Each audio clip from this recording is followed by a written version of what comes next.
انا في الملعب كابتن مجدي اللي بيلعب في نص الملعب اللي بيكسر الدنيا وبيجر الفرقتين وراه، انا اتصور معاه على ترابيزه مجلس اداره، هو يتصور معايا. طلع علينا امبارح الاعلامي ابراهيم فايق بحلقه بمسمى كده كورس الاعتراف، وكان ضيف الحلقه الاستاذ مجدي عبد الغني، اللي انا مش عارف الصراحه هي الحلقه دي ازاي اتذاعت. بس تعالى نشوفوا ايه اللي حصل في الحلقه.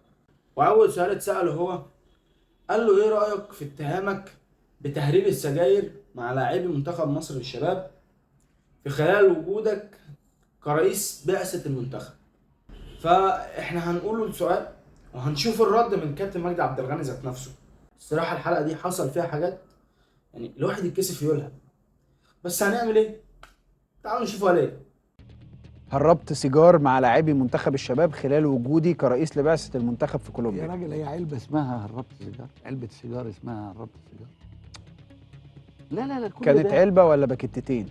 حتى لو باكيتتين هما كان دول تهريب. انت جايب مخزن، يعني جايب يا عم كل ده كلام فاضي. انت مشكلتك في الباكيتة ولا مشكلتك انه لا، مشكلة في اللي بيبلغ الكلام ده. يعني الواقعة دي مشكلة حصلت. وانا بشتري سيجار غلط ان انا اشتري سيجار؟ ما مصر كلها بتشرب سيجار. بس مش متهرب في شنط يا اللعيبة. جدع مفيش تهريب، انت من حقك تجيب علبتين ثلاثة وانت جاي. وزعتهم ليه على شنط اللعيبة؟ يا ابني اللعيب شافني وانا ماسك الهاند باج بتاعتي، فحب انه يمسكها مني، يعني اكراما منه، يعني الولد يعني احتراما ليا انا عضو مجلس اداره ورئيس البعثه فالولد شال الشنطه. انا مش انا بتاع التهريب، مش انا. مش انت؟ لا طب الواقعة الحقيقية ايه؟ ما انا بقول لك خد مني الشنطه الولد وشالها. طب وليه وصلت لنا؟ انت بتسالني انا بقى؟ ما هو الجواسيس، انا ما اعرفش انهي جاسوس اللي وصل. طب هم وقفوا اللعيب في الجمارك؟ لا ولا حد وقف ولا حاجه خالص. عدت يعني؟ هي فيها حاجه عشان تعدي؟ انت ما اعرفش انت. لا انا بفهم منك هو عشان مفيش حاجه غلط عشان ما تعدي او ما تعديش، مفيش حاجه غلط أصلاً. مفيش حاجه غلط. لا. طب تاني سؤال بقى، وقال له ايه ردك على الفعل الفاضح اللي انت عملته في اتحاد الكوره، اللي هو ايه بمعنى صح، اللي هو قاعد هو واحمد مجاهد عضو مجلس اداره او عضو مجلس اتحاد الكوره مع رئيس اتحاد الكوره قاعدين لوحدهم شبه في غرفه اجتماعات كده، قام مجدي عبد الغني قالع البنطلون لاحمد مجاهد. انا مش ينفع اقول تعال نشوف هو قال ايه. تعال نشوف. صعبه ان شاء الله. انت متهم بفعل غير اخلاقي داخل اجتماع مجلس اداره اتحاد الكوره، بين قوسين خلع البنطلون. لا وهي روايه تذكر دائما اينما ذكر اسم الكابتن مجدي عبد الغني. ما تخلينا نبقى واضحين ونعرف القصه دي اللي انت متهم بيها طول الوقت. ما هو هتعمل ايه؟ قلت 100 مره، بس هو الناس لما هتقول هنا الناس هتسمع. الناس عشان انا هواجهك بكل حاجه. بس الناس لما بتحب تصدق بتصدق. بص يا سيدي، اولا طلع الموضوع احمد مجاهد اللي طلع الموضوع. طبعا كان قاعد مكانك في كان هو انا وهو بس في الاوضه. انا واحمد مجاهد في الاوضه لوحدنا بنتناقش في شؤون اللاعبين. احمد مجاهد مش عايز يأيد لعيبه عدى عليهم فتره قيد، ولوائح الاتحاد الدولي بتقول ان اللي عدى عليه فتره قيد من حقه انه يقيد في اي وقت. ماشي. سنه. ماشي. فهو متمسك، كان هو ماسك لجنه شؤون اللاعبين، فهو متمسك برايه وانا متمسك برايي. كنت حضرتك عضو مجلس وانا عضو مجلس اداره وهو رئيس لجنه، يعني انا اقعد تاني يوم على الترابيزه امشيه. انت واخد بالك؟ فقلت له يا ابني اللي انت بتقوله ده غلط.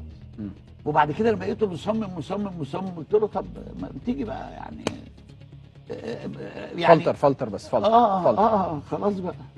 يعني الواقعة حصلت. تيجي طب يعني الواقعة حصلت. لا حصلت او ما حصلتش، هي حصلت فين وقدام مين؟ انت وهو بس في مجلس اداره الاتحاد.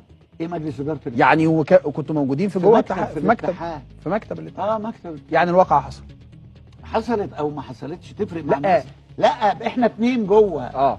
انا وانت قاعدين وبعدين قلعنا الجاكيتات وبعد كده اتحرينا قلعنا لا بقى، لا، الفانيلات. فلتر ما هي أنا من بقول غير لك ما أهو. تروح للموضوع. لا، ما أنا- اديني اجابه، قول لي الواقعه ما أنا حصلت او بقول ما لك حصلتش. لا، مش ما حصلتش بالشكل اللي الناس بنطلون بقى ومشيت من غير خلاص. ماشي من غير البنطلون والكلام ده، لا لو اتعادل موقف تاني هتعمل كده؟ لا. خد بالك، الفترة غير الفترة، الكلام ده بنتكلم من 20 سنة يمكن. كنت عصبي اكتر؟ كنت عصبي اكتر. لكن دلوقتي لو حصل، هو يعصب اي حد عشان هو هادي. لا، عشان هو انا في اشخاص بلطة مش هادية. مش بلط، هو هادي. لا، انا ما بتكلمش وحافظ عليه. ماشي. انا بتكلم عموما. آه. في اشخاص بلطة. اه البلط ده يتعبك، يعني ربنا ما يحكم عليك انك تقابل حد بلط. ماشي. بلط يتعبك. انت انما انا ما بتكلمش لا، ما يعني انا بتكلم عموما ان انت بتبقى عصبي لما عطفا على احمد مجاهد، هو راجل مذاكر، بلط. وهو راجل مذاكر وهادي جدا وما لا يستفز. ده عطفا بس على الكلام عشان نقفل الجزئيه. ممكن. السؤال الثالث بقى، قال له ايه ردك طيب على اتهامك بسرقة تقومة منتخب مصر او تيشيرتات منتخب مصر؟ قال له والله انا اكتشفت ان التيشيرتات او التقومة دي اللي جايبينها للمنتخب ب 15 مليون.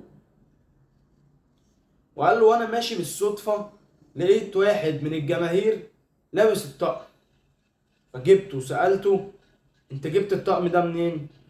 قال له جبته من محل ما، بلاش نذكر اسماء يعني. فطبعا دي فضيحة لاتحاد الكورة، للكورة المصرية عامة. ما احنا عمرنا ما هنتقدم خطوة طول ما في فساد في اتحاد الكورة. اتحاد الكورة المسؤول عن التطوير في الكورة المصرية هو ذات نفسه فاسد. بتدور على تطوير الكرة المصرية ازاي؟ فهو ده كان الفيديو بتاعنا النهارده. ربنا معانا بقى في اللي جاي. سلام.